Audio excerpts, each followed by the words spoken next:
Iran में देखें, हमें ईरान में फख्र होना चाहिए। एक कौम बनकर खड़े हुए हैं, उनके लीडर ने शहादतें दी हैं। जो लीडर बैठे हैं वो सबसे पहले आगे होकर शहादत देते हैं। क्यों? क्योंकि वो लीडर्स हैं और अल्लाह के मान के चलते हैं वो लोग। हमें ईरान से सीखना चाहिए कि हक के लिए खड़े होना, इंसान सुपर पावर के आगे भी खड़ा हो सकता है।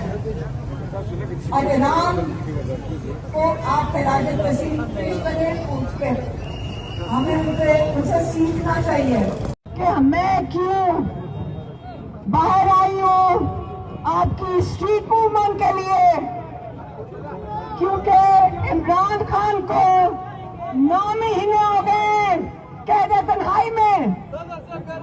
9 महीने इमरान खान की कोई खबर नहीं है।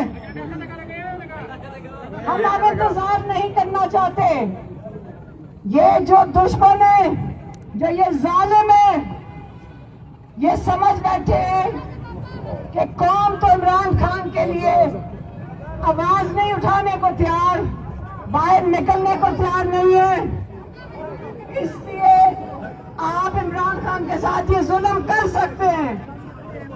आप लोग बताएं कि ताकि ये जो हुकूमत में बैठे हुए हैं, आपने इनको बताना है कि इमरान खान अकेले नहीं है, आप उनके लिए निकलेंगे।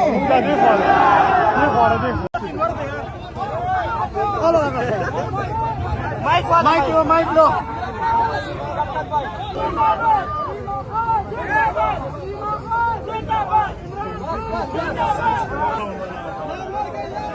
जिंदाबाद